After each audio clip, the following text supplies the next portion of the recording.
Lahore high court نے عوامی مسلم league کے سربراہ شیخ رشید کی بریت کے خلاف درخواست مسترد کرنے کا تحریری فیصلہ جاری کر دیا۔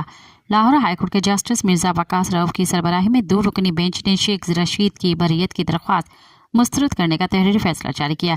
تحریری فیصلے میں کہا گیا ہے کہ عدالت نے 9 مئی GHQ کو حملہ کیس میں بریت کی درخواست خارج کی۔ درخواست گزار نے ابتدائی سٹیج پر بریت کی درخواست دائر کی کہ اس میں ابھی گواہ آنا باقی ہیں، ٹرائل ہونا باقی ہے۔ فیصلے میں کہا گیا ہے کہ گواہ اور شہادتوں کو دیکھنے کے بعد عدالت بریت سے متعلق فیصلہ کرتی ہے۔